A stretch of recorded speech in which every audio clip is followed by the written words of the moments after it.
pour cette deuxième semaine d'école en ligne.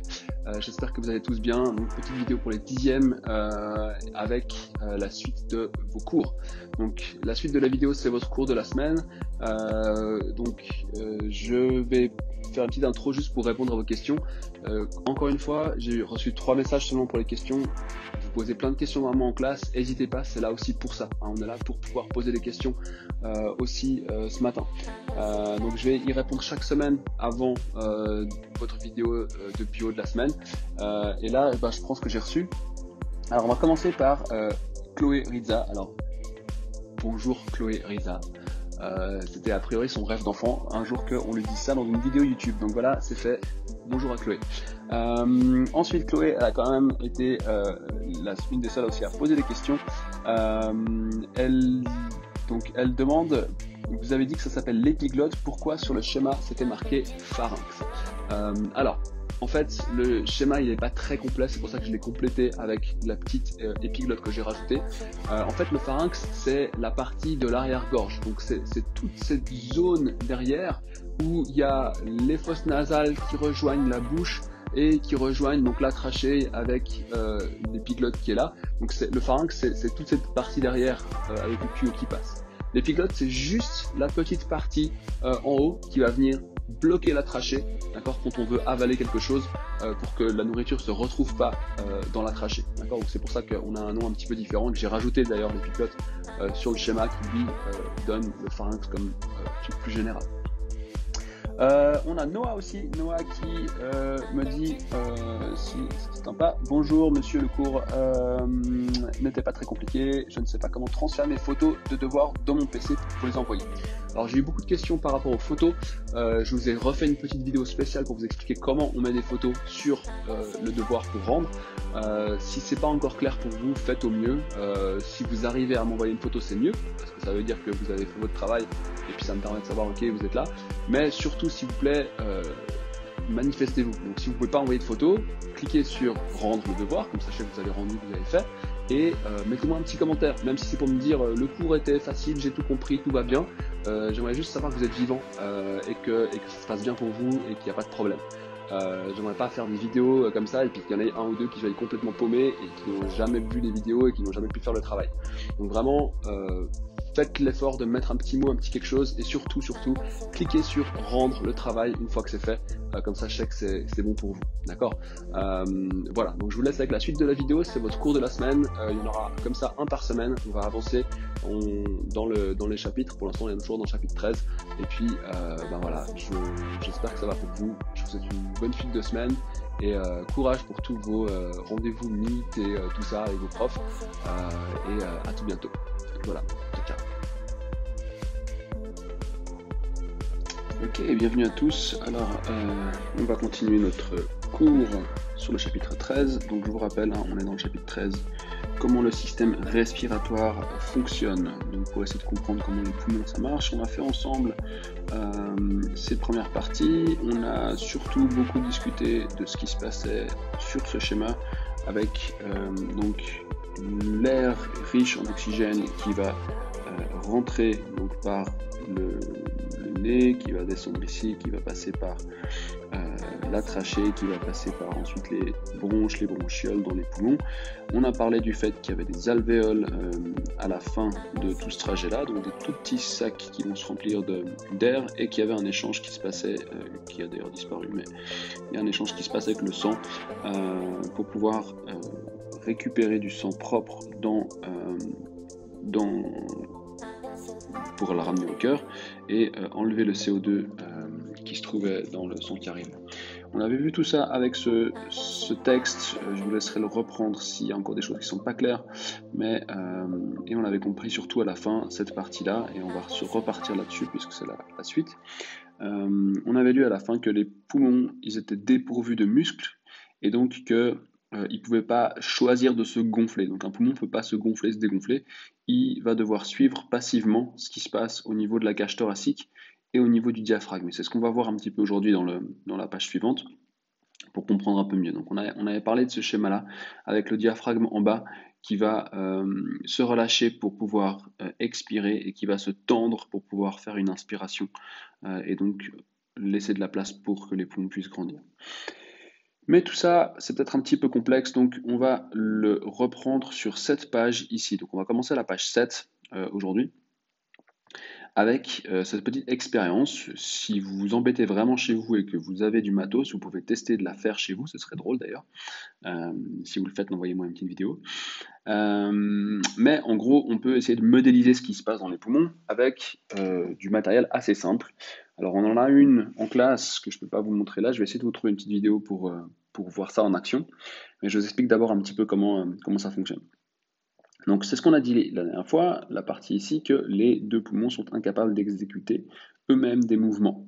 Donc il n'y a pas un muscle à l'intérieur du poumon qui peut le faire grossir. La question c'est du coup comment font-ils pour faire entrer et sortir de l'air inspiré et expiré dans les alvéoles. Donc, si eux ne peuvent pas se gonfler eux-mêmes, comment ils font pour qu'il y ait de l'air qui puisse rentrer et sortir? Et du coup, on va vous donner ce modèle, donc un modèle du thorax pour comprendre. Observe et fait fonctionner le modèle du thorax avec son ou ses poumons. On n'a pas le modèle sous les yeux, je vous montre une petite vidéo de exactement comment ça marche si je trouve quelque chose d'intéressant. Ok, alors je vous ai trouvé une petite vidéo pour montrer ça. Je vous explique d'abord juste de quoi il s'agit pour comprendre un petit peu de quoi on parle. Donc en gros, on a fait un modèle avec donc un tuyau qui rentre dans une bouteille en PET. On a fermé le bouchon, on a juste laissé un tout petit peu de place pour laisser passer le tuyau, donc l'air peut aller ici. Ce tuyau il est connecté à un ballon en dessous qui peut se gonfler et se dégonfler. Et on a coupé ici le bas de la bouteille et on a rajouté un autre ballon de baudruche qu'on a ouvert, qu'on a coupé un peu pour qu'il puisse être bien collé sur le bord le bas de la bouteille. Donc on a un ballon en bas qui ferme la bouteille qui a été coupée en deux. On a un ballon dedans qui est relié avec un tuyau qui sort ici à l'extérieur et il y a du coup de la place à l'intérieur disponible. Et puis on va essayer de voir comment est-ce qu'on peut modéliser un poumon avec ça. Ok, donc voilà ce que la personne a fait comme montage. Donc on voit qu'il y a cette bouteille qui est là avec deux petits ballons, et il a mis deux petits ballons, c'est encore mieux pour représenter les poumons. Et puis on voit que si on tire sur le ballon qui est au fond, donc cette espèce de membrane, en fait ça va gonfler les poumons automatiquement. En fait, les poumons vont être tirés vers le bas, vont être gonflés quand on tire sur cette membrane qui est en dessous. Donc ça c'est très facile à faire, si vous avez du matos chez vous, vous pouvez même essayer de le faire. Et on voit que ce qui est intéressant, c'est que vraiment quand juste la personne elle va tirer ici, il y a de l'air qui va rentrer de là-haut et qui va en fait gonfler les poumons. Ce qui paraît un petit peu étrange peut-être, mais on va essayer de comprendre comment ça marche. Et puis, ouais, qu'est-ce qui se passe dans cette expérience? Donc on va retourner à notre modèle qui est ici, et puis je vais d'abord vous laisser répondre à la question qui est en dessous, donc au point B. Que se passe-t-il lorsque tu pousses le fond du grand ballon de baudruche vers le haut et lorsque tu le tires vers le bas? Donc on parle du ballon qui se trouve ici, d'accord, dans cette partie-là. Si vous avez vu quand il le tire vers le bas, qu'est-ce qui se passe? Et vous avez vu aussi, alors il ne l'a pas poussé à l'intérieur, mais il aurait pu, hein, enfin, en tout cas on le voit quand il est tout plat. J'aimerais ici vous preniez juste 2 minutes pour mettre pause et puis remplir cette section qui est ici en bas, ce que vous avez vu dans la vidéo. Si vous avez besoin, vous pouvez retourner en arrière pour la revoir une fois. Donc vous remplissez la partie qui est ici. Et puis on se retrouve juste après que vous avez fait pause. Alors, magie de la vidéo, voilà, vous avez comme ça maintenant la réponse. Donc, en fait, ce qui se passe quand on pousse le fond du grand ballon de baudruche vers le haut, donc si je poussais la membrane dans ce sens-là, d'accord, le petit ballon de baudruche, il va se vider. Donc, le petit ballon, il va du coup être vide si je pousse vers le haut. Par contre, si je tire le grand ballon de baudruche vers le bas, le petit ballon, pardon, il va lui se gonfler. D'accord? Donc, vous avez vu ça dans la vidéo, donc je vous laisse juste écrire ça sur votre feuille, corriger, en tout cas résumer ça sur votre feuille. Donc en mettant pause, bien sûr, parce que sinon, vous n'aurez pas le temps d'écrire. Je vous laisse écrire ça et mettez pause et ensuite on continue. Donc vous avez ensuite la page d'après, la page 8, où on vous pose la question de ce que ça représente. Donc vous avez cette expérience qui est là, je crois que vous avez compris à peu près, mais on va essayer de le faire quand même ensemble. Qu'est-ce que ça représente dans ton corps? Donc vous avez à quelle partie de ton système respiratoire correspondent les différentes parties du modèle du thorax. Donc il y a le tuyau en PVC, donc je peux même vous le faire comme ça, c'est magique. Donc le tuyau, hein, c'est ce truc ici. Le bouchon, c'est quoi dans ton corps? La bouteille en PET, c'est quoi dans ton corps? Le petit ballon de baudruche qui est dedans, qu'est-ce que ça représente dans ton corps? Et le fond du grand ballon de baudruche, qu'est-ce que ça représente dans ton corps? D'accord? Donc vous réfléchissez, vous notez à côté ici, vous notez quelles sont chaque chose dans le corps, et puis ensuite on va corriger. Vous pouvez déjà aussi répondre à la question qui est ici en dessous. Que se passe-t-il lorsque le diaphragme il monte et lorsqu'il descend? Bah, voilà. Avec tout ça, vous aurez normalement compris ce qui se passe.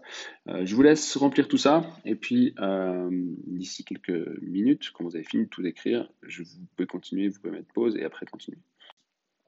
Alors, on va le corriger ensemble. Donc, au début, d'accord, d'abord pour le tuyau en PVC. Donc, le tuyau, ça va être la trachée. Donc, c'est le gros tuyau par lequel passe l'air pour pouvoir descendre depuis votre nez. D'accord? Donc, on a fait une espèce de fausse trachée. Le bouchon, il n'y a rien. Hein. Là, on a dû mettre un bouchon pour l'expérience pour que ça puisse faire du sens. Hein. Si vous regardez, il faut bien qu'on puisse fermer la bouteille, mais nous, on n'a pas vraiment un bouchon ici. La trachée chez nous, elle descend. Il n'y a pas, c'est de toute façon ici fermé. Donc, ce serait peut-être de la peau autour, mais il n'y a rien de spécial pour représenter le bouchon dans cette situation. La bouteille en PET, par contre, ben, c'est la cage thoracique. D'accord? Donc les côtes donc les côtes qui vont en fait faire la limitation de vos poumons vers l'extérieur. Donc c'est ça qui va permettre. Avec la petite différence, on en parlera peut-être après, mais la bouteille en PET, elle va pas bouger. Hein. Donc la bouteille en PET, elle reste avec la forme qu'elle a quand on va tirer le ballon vers le bas ou vers le haut. Votre cage thoracique, en fait, elle va bouger un peu. D'accord? Donc c'est pas le meilleur modèle du monde parce que la cage thoracique, elle peut aussi se déplacer. Alors, pour la respiration normale de la vie de tous les jours, faible, quand vous n'êtes pas en train de faire du sport, la cage thoracique, elle va pas bouger beaucoup. Hein, si vous regardez votre cage thoracique pendant que vous respirez, à moins que vous preniez une grande respiration, elle bouge pas grand-chose. D'accord? Mais elle peut bouger, ce qui n'est pas le cas de la bouteille en PET, donc c'est un petit peu la limite du système, c'est pas génial comme modèle à cause de ça. Mais le reste marche bien. Le petit ballon de baudruche, ben, ça va être vos poumons. D'accord? Donc un poumon là dans ce cas-là, mais ça pourrait être des poumons si on en met deux comme dans la vidéo que je vous ai montré. Et puis le fond d'un grand ballon de baudruche qui est tout en bas, ben, c'est ça qu'on va avoir qui va être le diaphragme. Donc c'est ce muscle hein, qui va permettre de pouvoir, qui va se contracter, se décontracter pour pouvoir faire les respirations. Et donc, ben, qu'est-ce qui se passe quand le diaphragme il monte et quand il descend? Donc là, c'est ce qu'on va expliquer justement ce qui se passe dans la respiration. Donc, on va écrire que lorsque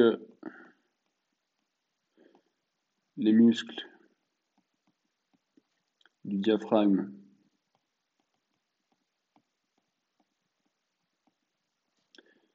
se relâchent, le diaphragme monte.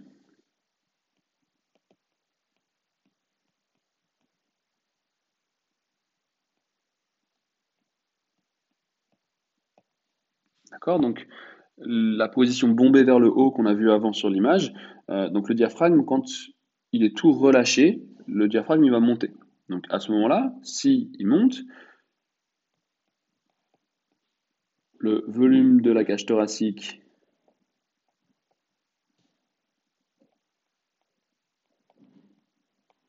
il va diminuer. D'accord? Parce que il y aura moins de place pour les poumons, puisque le diaphragme, hein, s'il était comme ça et puis qu'il se retrouve comme ça vers le haut, donc il est remonté, donc il y aura moins de place dans les poumons. Donc ça va contracter tout ça. Donc si le volume de la cage thoracique diminue, de même que le volume des poumons.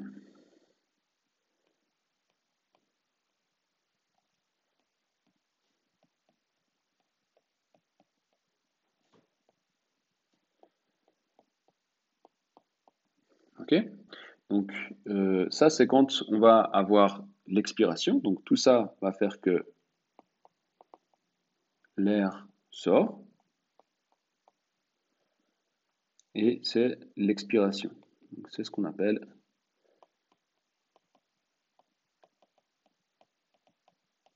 l'expiration. D'accord? Maintenant, je sais qu'on n'a plus de place, mais en gros, on peut écrire exactement l'inverse pour quand le diaphragme se contracte. D'accord? Donc, je vais vous résumer ça puisque c'est exactement l'inverse de ce qui vient de se passer. Donc, quand on va avoir le diaphragme qui va se contracter, donc si le diaphragme il va se contracter,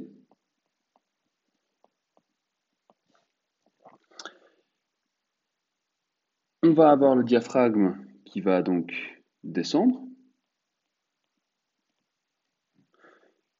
Donc sous cette position-là, hein, donc il a plus cette position bombée. Et du coup, le volume de la cage thoracique, il augmente. Donc le volume de la cage thoracique, il augmente. Donc pareil pour les poumons. Et donc, résultat, on va avoir l'air qui va rentrer. Et c'est ce qu'on appelle l'inspiration.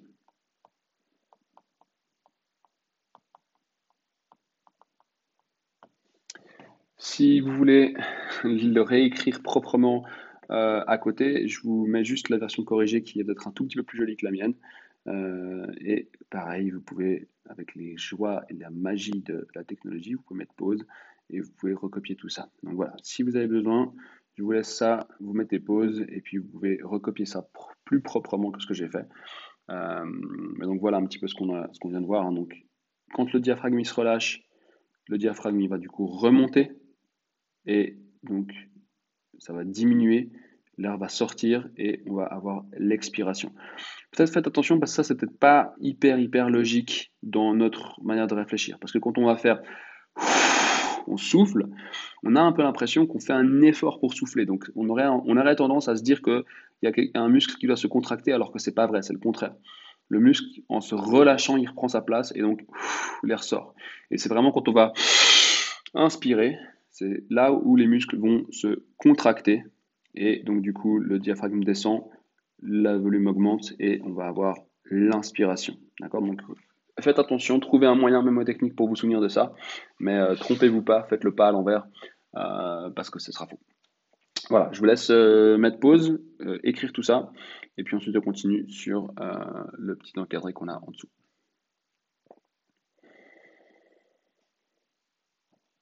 Ok, alors, en dessous, il y a juste une petite explication sur deux choses qui sont peut-être des fois pas très bien connues. Le hockey et le point de côté. Alors, le hockey, vous avez certainement déjà eu ça. Ça vous est déjà arrivé d'avoir le hockey. Donc, je vous lis les explications, puis on va essayer de comprendre ensemble un peu ce que ça veut dire. Donc, on vous dit le hockey arrive parfois après un repas copieux ou quand on a mangé trop vite.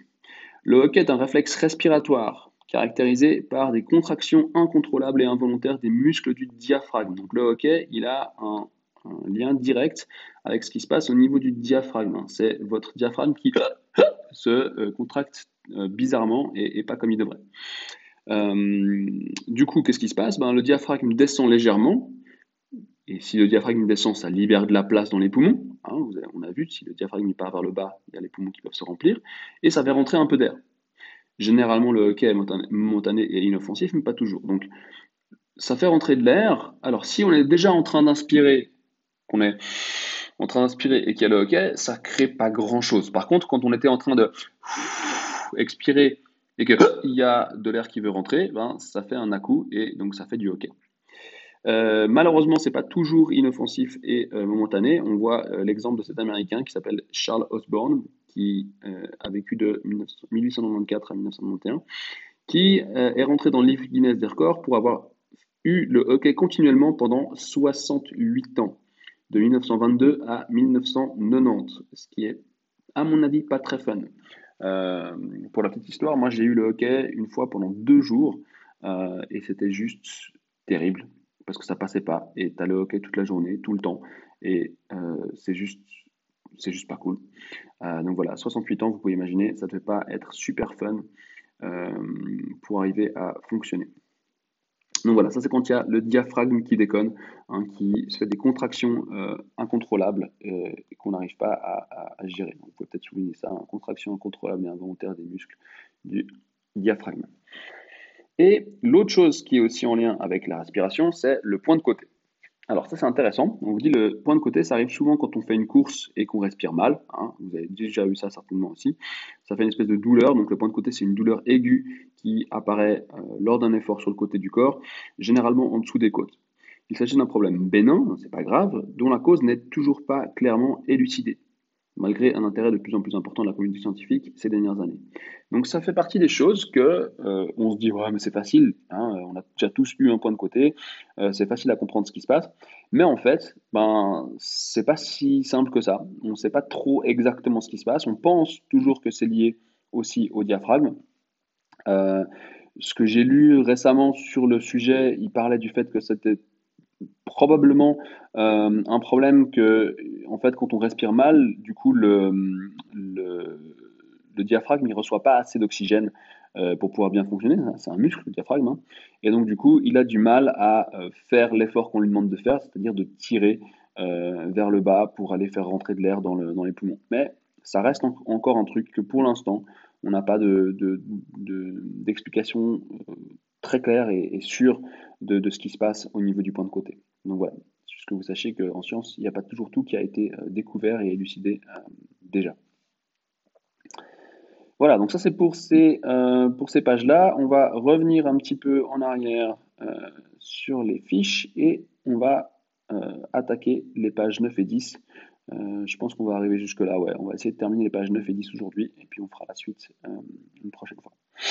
Alors, les pages 9 et 10 nous parlent des échanges gazeux au niveau des alvéoles et des cellules. Alors là, ça va être important de bien faire attention aussi à ce qu'on va discuter, parce que là, on a zoomé hein, beaucoup, et on arrive sur les alvéoles. Ok, donc on parle des alvéoles pulmonaires et on va donc zoomer sur ce qui se passe sur une alvéole. Je vous rappelle, les alvéoles, c'est très petit. On en a plusieurs centaines de millions dans les poumons de ces petites alvéoles. Et là, on va regarder ce qui se passe sur une de ces alvéoles. Donc on vous dit dans le schéma ci-dessous, colorie des flèches et le capillaire sanguin en rouge pour représenter l'air et le sang qui sont riches en oxygène, ou en bleu pour indiquer l'air et le sang riche en gaz carbonique. Donc on a ici donc une situation, on a une alvéole qui va être très proche d'un capillaire sanguin. Donc, je vous rappelle, c'est microscopique tout ça. Et on va avoir des échanges qui se font. Donc il va y avoir des choses qui sortent du sang pour aller dans l'alvéole, des choses qui rentrent de l'alvéole pour aller dans le sang, et on va ensuite avoir de l'air inspiré qui va arriver dans l'alvéole et de l'air expiré qui va ici en ressortir. Votre job maintenant, c'est d'essayer de réfléchir quelle couleur vous metteriez pour chaque flèche, donc, et ensuite de même carrément mettre de la couleur dessinée sur le capillaire pour le sang. Donc, je vous laisse réfléchir, vous pouvez le faire au crayon gris si vous voulez, vous pouvez même, si vous êtes sûr, commencer de mettre des couleurs, et puis je vais ensuite colorier avec vous tout ça pour essayer de le faire propre. Donc voilà, si vous voulez, vous pouvez déjà mettre pause et puis colorier un peu de votre côté. Si c'est fait, on va commencer de regarder. Donc, on va commencer par l'air inspiré. Donc, l'air inspiré qui arrive ici en haut, on va le mettre en rouge, parce que c'est de l'air qui vient depuis l'extérieur, donc qui contient encore beaucoup d'oxygène. C'est ça le but de la respiration, c'est qu'on puisse ramener d'oxygène dans chacune de nos alvéoles. Donc, on a de l'air inspiré qui arrive et qui va comme ça remplir l'alvéole.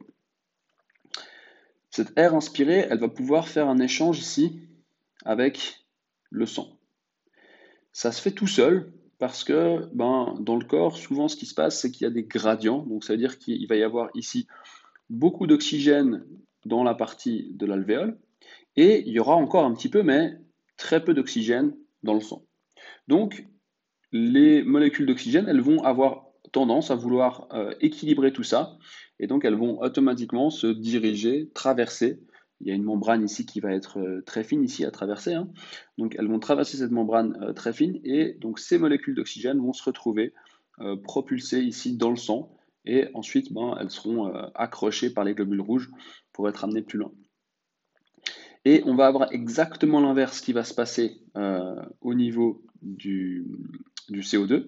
Donc le CO2, lui, il va ressortir, hein, donc il y a du CO2 qui va ressortir ici depuis le sang en direction de l'alvéole, parce que là, de nouveau, ça se fait automatiquement, il y a un gradient, donc il y a beaucoup de CO2 ici dans le sang, dans ce capillaire qui arrive, et il y a un petit peu, mais il y a très peu de CO2 ici.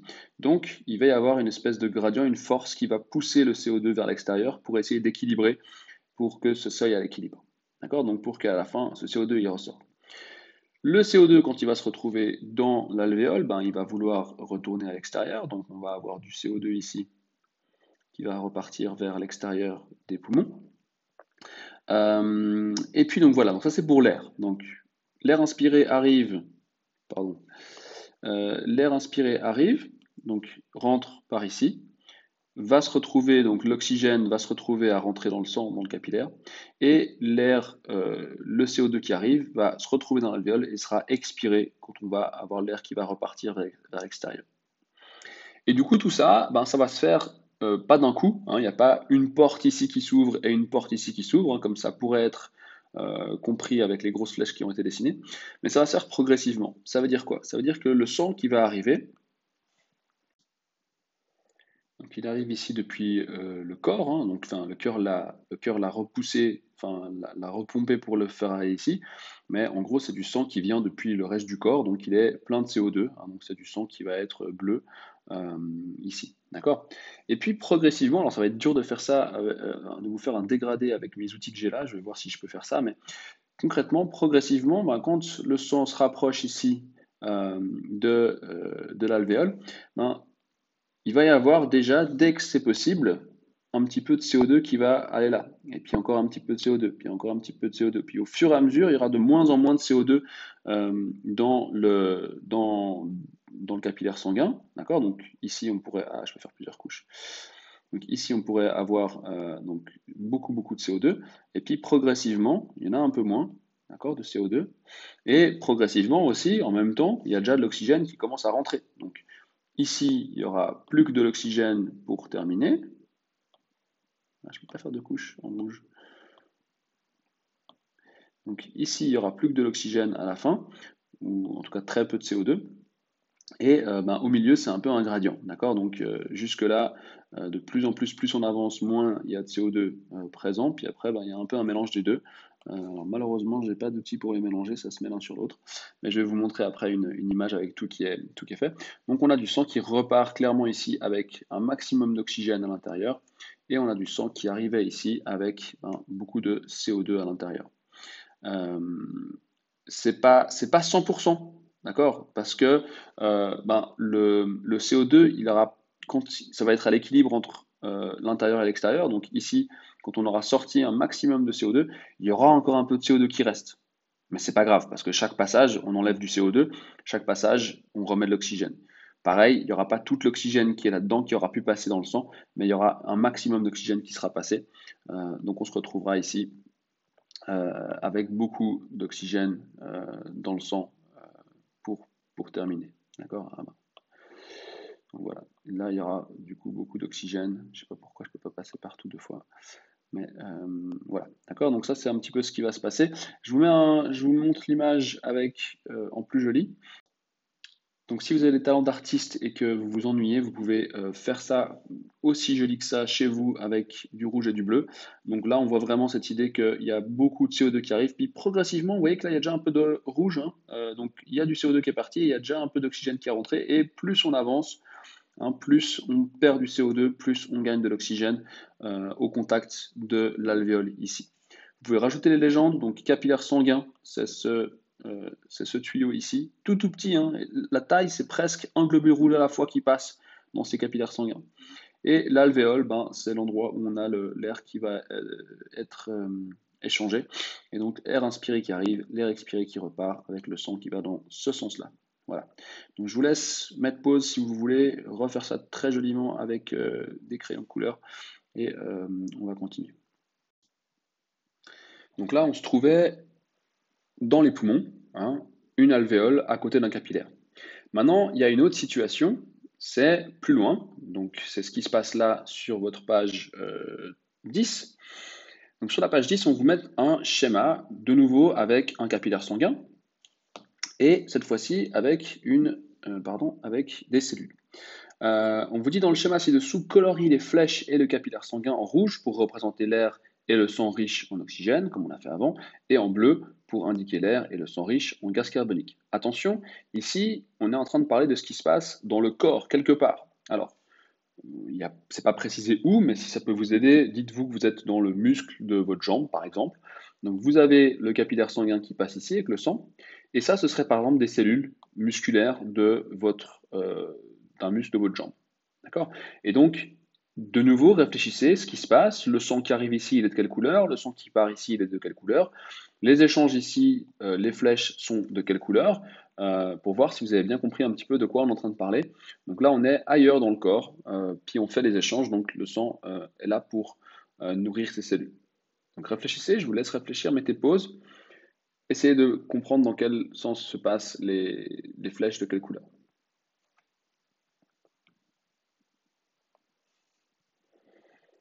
Alors, si vous avez suivi, normalement, vous êtes capable de savoir dans quel sens ça marche. Donc, on a du sang qui arrive ici avec de l'oxygène. Hein. On a du sang oxygéné qui est arrivé depuis le cœur. Donc, on a exprès réoxygéné ce sang juste avant dans les poumons. C'était ça le but.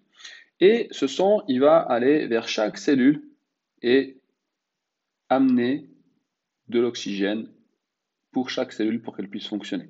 Hein, donc on met pas de l'oxygène dans le sang juste pour faire joli, on met de l'oxygène pour que les cellules puissent vivre. Hein, les cellules elles ont toutes besoin de recevoir comme ça de l'oxygène. Et au fur et à mesure que on va avancer, on va avoir du coup de moins en moins d'oxygène disponible puisqu'on en donne à chaque fois aux cellules. Alors je ne peux pas vous le faire avec des dégradés comme on a vu avant, mais donc on va terminer, ça c'est sûr, à la fin avec du sang qui sera du coup riche en CO2, hein, puisqu'on aura dépensé tout l'oxygène qui était disponible dans le sang. Donc quand on arrive à la fin, hein, quand on arrive au bout, on n'a plus que du CO2 ici, ou en tout cas beaucoup de CO2 et très peu d'oxygène qui reste. Et entre deux, comme avant, c'est un gradient, hein, donc je ne sais pas si je peux de nouveau remettre un peu de rouge par-dessus, non je ne peux pas. Donc ici, il y a beaucoup de CO2 et au milieu, il y a le gradient, donc tout ça jusque là. Et je vais faire la magie de la vidéo pour que on aille le dégradé qui apparaisse. Voilà, donc si vous avez suivi l'histoire, c'est que maintenant on a donc ce dégradé, donc ce que j'expliquais avant. Pareil, vous pouvez vous amuser à le faire tout joli chez vous. Donc on a du sang qui arrive, qui est très riche en oxygène ici, qui va nourrir chaque cellule. Et, ah oui, ce que j'ai oublié de faire avant, c'est que effectivement, chaque cellule, par contre, redonne du CO2 dans le sang. Donc la cellule, elle a fonctionné, elle a travaillé, elle a produit de l'énergie, et du coup, elle a un déchet qui est le CO2 à sortir. Donc on va sortir à chaque fois, vous voyez ici le CO2 qui sort de chaque cellule et qui se retrouve dans le capillaire sanguin. Et ce sang ensuite va repartir et il va retourner au cœur. Hein, on avait vu ça dans le chapitre précédent. Donc il va retourner au cœur pour ensuite être renvoyé au poumon, être oxygéné, etc. Et on a un cycle comme ça qui se répète plein de fois. Donc là aussi, vous pouvez faire des jolies couleurs si vous voulez, et mettre pause. Et une fois que c'est fait, prendre la suite. On va continuer sur la question 3 qui est juste en dessous, dès que vous avez fini. Donc là en bas, il nous reste une chose encore à faire maintenant, c'est cette question numéro 3. Vous voyez qu'on vous parle du voyage des gaz dans le corps et on vous demande sur une feuille séparée, vous n'avez pas la place de l'écrire là, mais trouvez une feuille à côté Vous pouvez rajouter ou trouver le dos d'une feuille sur laquelle il n'y a peut-être pas grand-chose qui est marqué peut-être. Et on vous demande d'écrire à l'aide d'un texte ou d'un schéma, de faire un petit dessin, le trajet de l'oxygène dans le corps depuis le moment où il pénètre par l'intermédiaire de l'air inspiré. Pour t'entraîner, tu peux décrire le chemin du gaz carbonique dans le corps. Donc, en gros, le but, c'est d'essayer maintenant de résumer tout ce qu'on vient de voir ensemble. Si on part depuis le nez, réfléchissez, vous dessinez, vous expliquez tout ce qui se passe depuis le nez jusqu'à ce que l'oxygène arrive dans les cellules. Et après, on repart des cellules et on fait le trajet inverse pour être sûr que dans votre tête, la compréhension, elle est claire. Donc, je vous laisse prendre une feuille. Vous pouvez écrire ça, vous pouvez faire un petit schéma pour l'expliquer. Et puis, une fois que c'est fait, vous remettez play et puis moi, je vous explique, enfin, je vous fais un petit résumé de ce que je mettrai moi comme texte. Ok, donc pour vous résumer tout ça, moi je vous ai pris un schéma que j'ai trouvé quelque part sur internet. Le texte, je vais un peu le lire en même temps que je vous explique, et puis je vous le laisserai écrire après sur votre feuille, mais vous devriez avoir quelque chose qui ressemble à peu près à ça.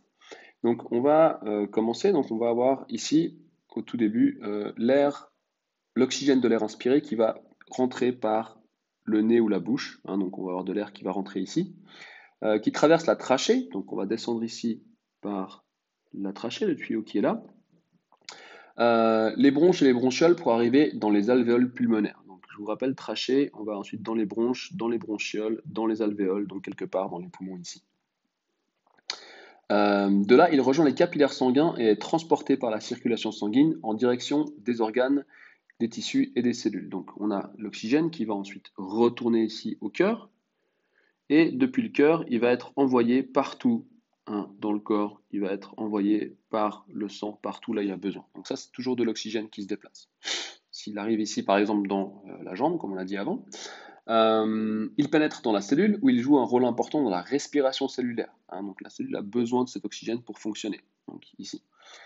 Ensuite, on va avoir le gaz carbonique en bleu qui va être créé par cette même cellule, qui est un produit donc de la respiration cellulaire, donc un déchet. Il quitte les cellules, tissus et organes pour rejoindre les capillaires sanguins et est transporté par la circulation sanguine en direction des poumons et des alvéoles. Donc en fait, on a ensuite le CO2 qui va remonter, qui va retourner au cœur par la partie droite du cœur, qui va ensuite être renvoyé vers les poumons par les artères pulmonaires. Dans les poumons, on fait les échanges qu'on vient de voir au niveau des alvéoles et des capillaires. Et ensuite, on recommence. Donc on a ce sang qui va être oxygéné, qui va retourner au cœur et qui retourne dans la circulation. D'accord? Donc je ne sais pas si c'est très clair sur ce schéma-là, mais voilà un petit peu le chemin que va faire l'air dans le corps.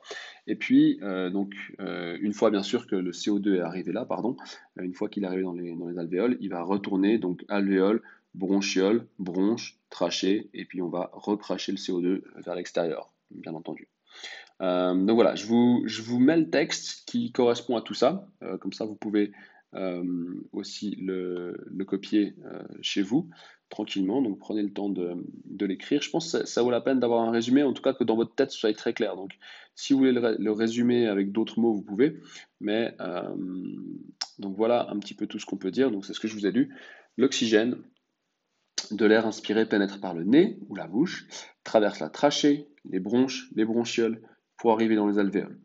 De là, il rejoint les capillaires sanguins et est transporté par la circulation sanguine. Vous pouvez presque préciser ici qu'il repasse par le cœur. Il ne faut pas oublier qu'il repasse par le côté gauche du cœur, donc dans l'oreillette gauche, ventricule gauche, et ensuite il va aux organes et aux tissus. Donc si vous voulez rajouter un truc ici, vous pouvez préciser, entre parenthèses, oreillette gauche, ventricule gauche, et puis ensuite avec l'artère aorte, il repart vers les organes. C'est ce qu'on a vu dans le chapitre précédent. Il pénètre dans les cellules où il joue un rôle important dans la respiration cellulaire. Donc c'est pour ça qu'on respire, les cellules ont besoin d'oxygène pour fonctionner. Et ensuite, on a du coup le gaz carbonique qui va être produit issu de la respiration cellulaire, qui lui va quitter les cellules, quitter les tissus pour rejoindre les capillaires. Donc on repart dans l'autre sens. Ces capillaires deviennent du coup des veines. Donc la veine cave qui va retourner par la circulation sanguine en direction des poumons. Donc pareil, vous pouvez ici préciser qu'en repassant par le cœur, hein, on arrive par l'oreillette droite, le ventricule droit, et ensuite on va vers les poumons. Une fois que le CO2 se retrouve dans les alvéoles pulmonaires, il va remonter, il va aller dans les bronchioles, dans les bronches, dans la trachée, pour finir par quitter le corps par le nez ou la bouche avec l'air expiré. D'accord? Comme ça, on a tout le trajet complet de ce qui s'est passé pour l'air dans cette situation. Donc, je vous laisse finir de copier ça tranquillement. Vous mettez pause et ensuite on termine avec une dernière chose.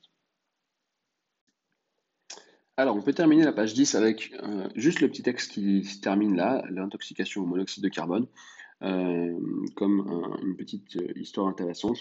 Donc, on vous dit l'intoxication au monoxyde de carbone, les gaz d'échappement des voitures, la fumée des cigarettes, la cheminée d'une maison qui est chauffée au bois, etc., vont toutes contenir un gaz qui s'appelle le monoxyde de carbone. D'accord? Donc, c'est pas du CO2, c'est juste du CO. Celui-ci est malheureusement incolore, inodore, insipide et non irritant. Donc on ne se rend pas du tout compte qu'il y a ce gaz qui peut être présent dans une pièce, ou etc. Donc on ne sait pas si on a respiré du CO. Une fois dans ton corps, le monoxyde de carbone, il a la fâcheuse tendance de se fixer sur l'hémoglobine. Donc c'est la molécule dans le sang, on en a parlé, qui transporte l'oxygène contenu dans les globules rouges de ton sang avec une affinité 200 fois plus grande que l'oxygène. Ça veut dire quoi? Ça veut dire qu'en gros, les molécules de monoxyde de carbone, elles vont, si on en respire, hein, si malheureusement on respire, je sais pas, les gaz d'échappement d'une voiture, la fumée d'une cigarette, quand on fait du feu à la maison et puis qu'on n'a pas bien aéré, etc. Et le problème, c'est que du coup, ça se fixe, ce CO, il va se fixer sur l'hémoglobine. Et du coup, certains globules rouges de ton sang ne peuvent pas transporter de l'oxygène parce qu'ils ont tous à la surface, enfin tous les globules rouges qui sont atteints, enfin, qui ont capté du CO, ils vont pas le laisser partir en fait. Parce que normalement, les globules rouges, ils laissent partir l'oxygène une fois qu'ils sont dans les cellules. Là, ils sont fixés avec le monoxyde de carbone et ils ne le lâchent plus. Et donc, du coup, tu vas t'essouffler plus vite. En gros, une partie des globules rouges pourrait être atteint et ne plus du tout transporter d'oxygène. Ce qui peut poser un gros problème parce que si on a suffisamment de globules rouges qui transportent plus d'oxygène, on aura beaucoup de problèmes à respirer et à vivre. Donc il faut faire attention à ça. Il faut faire attention à bien aérer les pièces, surtout si on fait du feu de cheminée dans une maison par exemple. Et dans les gaz d'échappement des voitures, pareil, hein, si on a une voiture qui vient de démarrer dans le garage par exemple, c'est souvent juste au démarrage de la voiture quand elle est encore froide qu'il y a beaucoup de CO qui va être produit. Donc par exemple, si vos parents ont une voiture dans le garage ou peu importe, évitez d'être vous-même dans le garage pendant qu'on démarre la voiture, mettez-vous déjà dedans ou attendez dehors, mais respirer ces gaz d'échappement d'une voiture qui vient de démarrer, c'est souvent une très mauvaise idée. Voilà, donc ça c'est tout pour aujourd'hui. On est à 40 minutes, c'est parfait. Donc on terminera, je pense, cette partie du cours la semaine prochaine. Donc comme je l'ai dit à certains déjà, vous en faites pas, on avance avec une vitesse qui est correcte parce que du coup quand je vous ai pas en face, du coup, j'ai tendance à parler un peu plus vite parce qu'il n'y a pas de questions, je m'arrête pas, donc voilà. Donc on va pas faire plus que ça. La suite, ce sera la semaine prochaine, donc. Et vraiment, je me répète, mais n'hésitez pas à poser vos questions en dessous du cours. S'il y a des choses qui n'étaient pas claires, écrivez-le, posez la question. Je me ferai un plaisir d'y répondre en vidéo la semaine prochaine dans la prochaine vidéo. Et puis, s'il vous plaît, notez bien. Cliquez bien sur rendre le devoir une fois que c'est fait. Comme ça, je sais tous ceux qui ont pu voir la vidéo, qui ont pu faire les choses, qui ont compris et qui me disent c'est bon, j'ai compris, je note que j'ai rendu. Parce que sinon, ceux qui mettent pas, je me dis peut-être que vous n'avez pas compris. Donc voilà, c'est pas évident pour savoir où on en est. Donc voilà, faites ce travail s'il vous plaît. Et voilà, je vous souhaite une excellente semaine et à la semaine prochaine.